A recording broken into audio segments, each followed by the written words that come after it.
Don't spend another penny until you hear this. Because right now, certain rare pennies are quietly disappearing from circulation, and most people don't even notice it happening. They look normal, worn, maybe even scratched, the kind of coin you'd toss into a jar without thinking. But collectors? They look twice.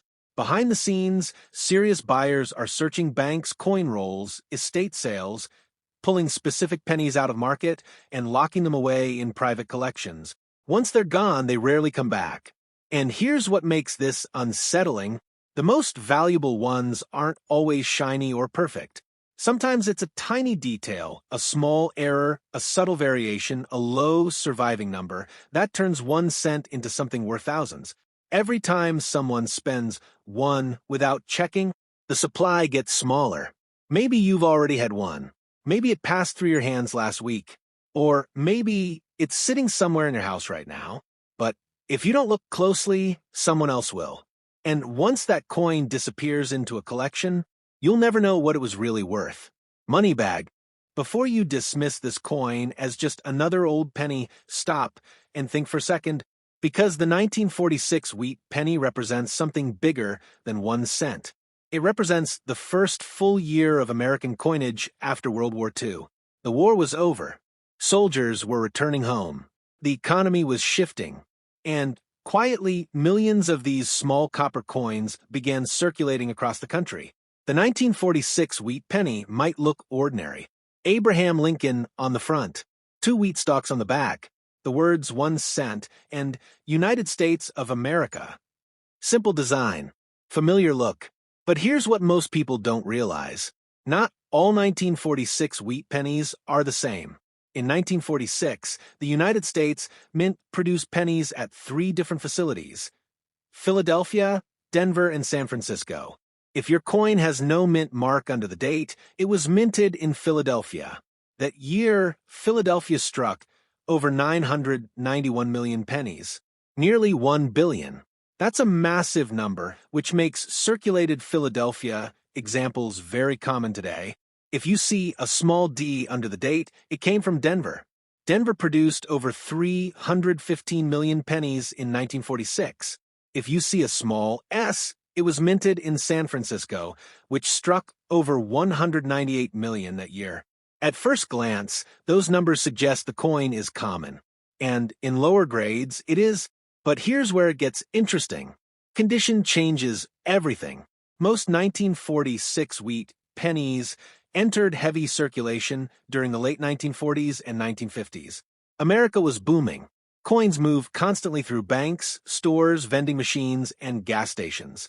As a result, the majority of surviving examples today show noticeable wear. Look closely at Lincoln's hair. In heavily circulated coins, the fine strands above his ear will be worn flat.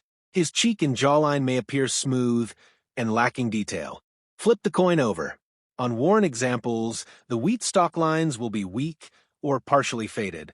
Now, imagine finding a 1946 wheat penny with sharp details, strong luster, minimal marks, original mint shine. That's where value increases dramatically. Uncirculated 1946 pennies, especially those with bright original surfaces, are far more desirable than worn examples. In higher mint state grades, these coins can sell for significantly more than face value. In top-tier certified grades, the value can climb into the hundreds or even thousands depending on color and preservation.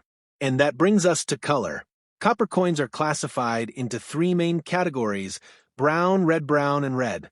Most 1946 pennies you'll encounter are brown. Over decades, exposure to air causes copper to darken. Red-brown coins retain some original mint color, but full red coins, those that still display their original fiery copper appearance, are the most valuable, especially in high grades. A 1946 wheat penny graded mint state red can be worth many times more than the exact same coin graded brown. Now, let's talk about errors and varieties, because sometimes the real money isn't in the date alone. It's in the mistake. One thing to check carefully is the possibility of double die varieties. Examine the words "In God We Trust," "Liberty," and the date itself. True doubling will appear as a clear separation in the design, not just a blurry effect. Also inspect the mint mark on Denver and San Francisco coins. Occasionally repunched mint marks can be found where the letter was stamped more than once, creating a shadow or overlapping appearance. These varieties are collectible and can command premiums. Look for die cracks. Raised lines running across the surface can indicate a cracked die used during minting. Some collectors actively seek dramatic die cracks because they make each coin unique.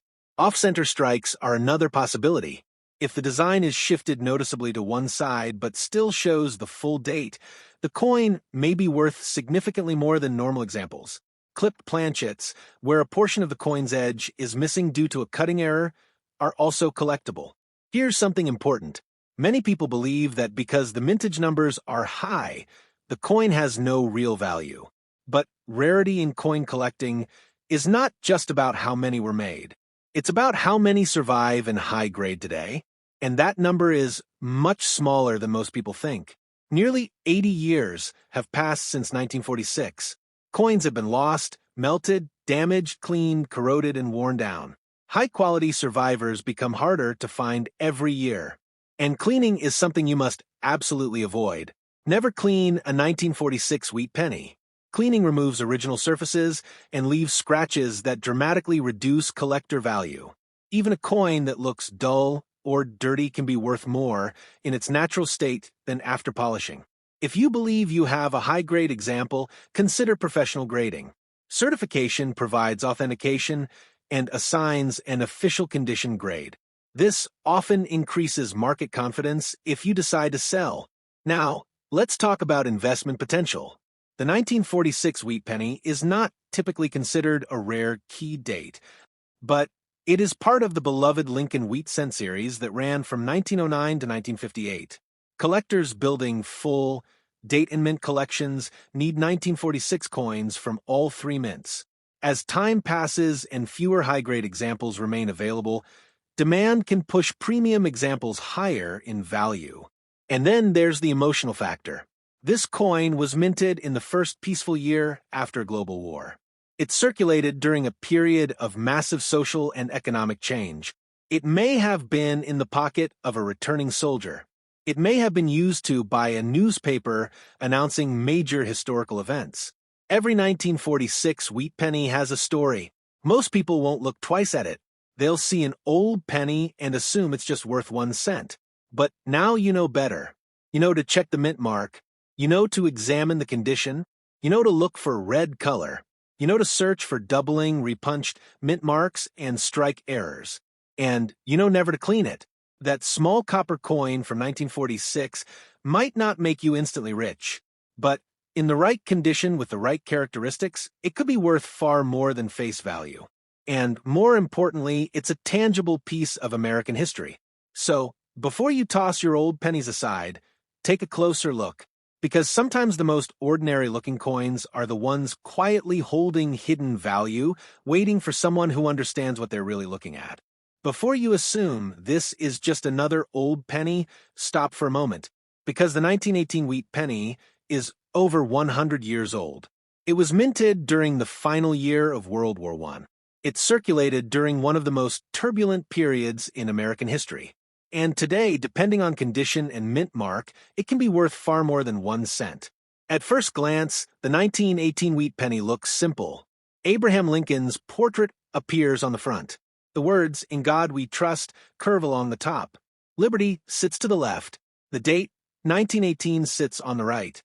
On the reverse, 2 wheat stalks frame, 1 cent, and United States of America. Clean, classic, historic. But here's what most people miss. Not all 1918 wheat pennies are equal. In 1918, the United States Mint struck pennies at 3 different locations: Philadelphia, Denver, and San Francisco. If your coin has no mint mark under the date, it was minted in Philadelphia. That year, Philadelphia produced over 288 million pennies. In circulated condition, these are generally common. But high-grade examples? Those are a different story. If you see a small D under the date, that means it was minted in Denver. Denver struck around 47 million pennies in 1918, far fewer than Philadelphia. If you see an S, it came from San Francisco, which produced about 34 million that year. Lower mintage numbers immediately increase collector interest, especially for coins in strong condition. Now, let's talk about the factor that truly controls value. Condition. Most 1918 wheat pennies were heavily circulated. They were used during wartime, through the 1920s, and into the Great Depression. That means many surviving examples today are worn smooth. Look closely at Lincoln's hair. In lower-grade coins, the fine details above his ear will be flat. His cheek may appear smooth. The jawline might blend into the rest of the design. Flip the coin over. On worn pieces, the lines within the wheat stalks are often faded or completely gone. But if you find a 1918 penny with strong detail in Lincoln's hair, sharp wheat lines, and visible original luster, that's where value increases dramatically. Uncirculated examples from 1918 are far scarcer than most people realize, and collectors pay strong premiums for coins that survived over a century in excellent condition. Now, let's discuss color. Copper coins are categorized as brown, red-brown, or red. Most 1918 wheat pennies are brown due to oxidation over time. Red-brown examples retain some original mint color, but full red coins, those that still display bright original copper, are rare for a coin this old. A high-grade 1918 wheat penny with full red color can be worth hundreds or even thousands of dollars depending on mint mark and certification grade. Now, here's something many collectors specifically look for. The 1918 7D overdate variety. This is one of the most famous and valuable varieties in the entire Lincoln Wheat series. On certain 1918 D pennies, the 8 in the date was struck over a 7, creating a visible overdate. Under magnification, you can see remnants of the underlying 7 beneath the 8. This happened because a leftover 1917 die was repunched with an 8. If you discover a genuine 1918 7D overdate, you're not holding an ordinary coin. You're holding one of the most sought-after error varieties in early U.S. coinage. Even in worn condition, this variety can be worth hundreds or thousands of dollars. In higher grades, values climb dramatically. But be careful. Because of its value, the 1918 7D has been widely counterfeited. Authentication is essential if you suspect you have one. Beyond the overdate, you should also check for other possible errors. Look for double die features in the date or lettering. True doubling will show separation in the design, not just a blurry appearance. Examine the mint mark for signs of repunching. Check for die cracks, raised lines caused by cracked dies during striking. Look for off-center strikes where the design is noticeably shifted. Clipped planchets and lamination errors are also possible. Now, here's something extremely important. Never clean a 1918 wheat penny. Cleaning removes original surfaces and can instantly reduce value.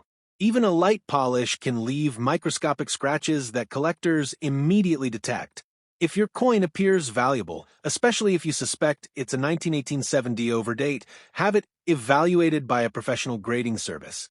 Authentication not only confirms legitimacy, but also assigns an official grade, which greatly affects market value. Now think about this. The 1918 wheat penny was minted during World War I. It circulated during the Spanish flu pandemic. It passed through hands during the Roaring '20s and survived the Great Depression. It's more than just a coin. It's history. Most people will never look closely enough to see what they have. They'll find an old penny dated 1918 and assume it's just old, but now you know what to look for. You know to check the mint mark. You know to examine the condition. You know to inspect the color. You know about the rare 1918 7D overdate. And you know never to clean it. That small copper coin from 1918 might look ordinary, but in the right condition or with the right variety, it could be one of the most exciting discoveries you'll ever pull from a jar of old coins. So, before you ignore your loose change again, take a closer look, because sometimes the smallest coins carry the biggest surprises. Before you ignore that old brown penny in your collection, take a closer look at the date. If it says 1940, you might be holding more than just 1 cent. The 1940 wheat penny was minted at a critical time in American history. The world was on the edge of World War II. The United States had not yet officially entered the war, but change was coming, and millions of these small copper coins began circulating through stores, banks, and everyday American life. At first glance, the 1940 wheat penny looks simple and familiar. Abraham Lincoln's portrait appears on the front. The words, "In God We Trust," arc across the top. Liberty sits to the left of Lincoln, and the date 1940 is on the right. On the reverse, two wheat stalks frame the words 1 cent and United States of America. It's a classic design that ran from 1909 to 1958. But here's what most people never realize.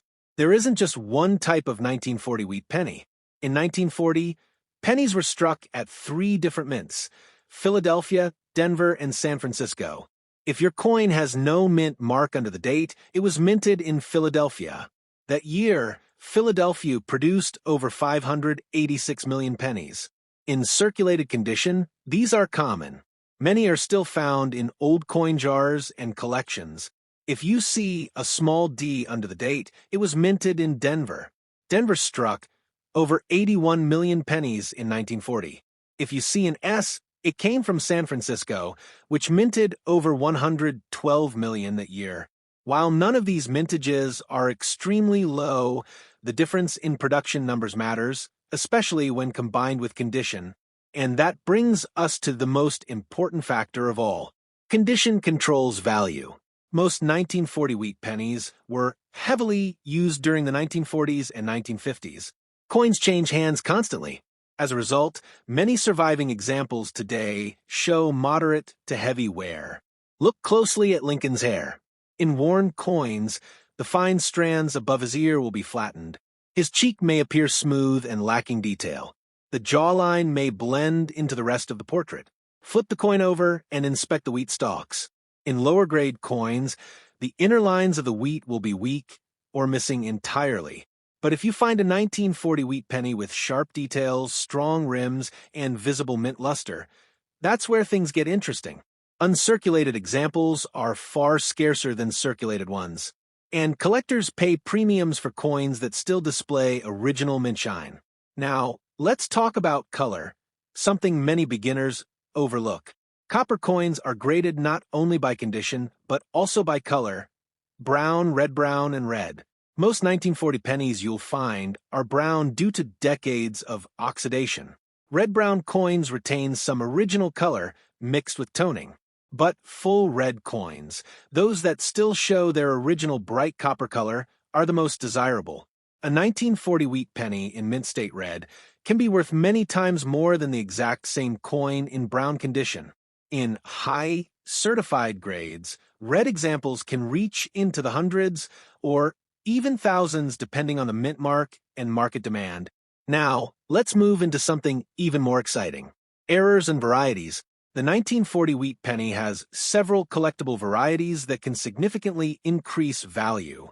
One of the most well-known is the 1940 double die obverse. On this variety, you may notice clear doubling in the lettering, especially in God We Trust or Liberty. True double die doubling will show a distinct separation in the design, not just a blurry effect. There are also repunched mint marks, particularly on Denver and San Francisco issues. A repunched mint mark occurs when the mint mark was stamped more than once in slightly different positions. Under magnification, this can appear as a shadow or overlapping effect around the D or S. Collectors actively search for these varieties. You should also check for die cracks, raised lines that occur when the die used to strike the coin begins to crack. Some dramatic die crack examples are highly collectible. Off-center strikes are another possibility. If the design is noticeably shifted and part of the coin appears blank, but the full date is visible, the coin may carry a premium. Clipped planchets, lamination errors, and strike-through errors are also worth examining. Here's something important to remember. Never clean a 1940 wheat penny. Cleaning removes original surfaces and creates scratches that lower value dramatically. Even if a coin looks dark or dirty, collectors prefer natural aging over polished surfaces. If you believe you've found a high-grade example or a potential error variety, consider professional grading. Certification confirms authenticity and assigns an official grade, which often increases market value and buyer confidence. Now think about this for a moment. The 1940 wheat penny is more than 85 years old. It circulated during the build-up to World War II. It may have been used to buy newspapers, stamps, or groceries before the war changed the world. It survived decades of circulation. And today, it might be sitting unnoticed in a jar of coins. Most people assume that because millions were made, the coin has no value. But rarity in coin collecting isn't just about how many were minted. It's about how many survived in high condition. And that number gets smaller every year. Most 1940 wheat pennies are worn and brown. But a sharply struck, high-grade, full red example? That's a different story entirely. So here's what you should do. Check the date, carefully 1940. Look for a mint mark under the date, none D or S. Examine the details in Lincoln's hair and the wheat stalks. Inspect the color, brown, red-brown, or red. Search carefully for doubling, repunched mint marks, or other unusual features. And most importantly, leave the coin exactly as you found it. Because sometimes the coins that seem the most ordinary are quietly hiding the most surprising value. That small copper penny from 1940 might only be worth a few cents. Or, in the right condition, it could be worth far more than you ever expected. And you'll never know unless you look closely.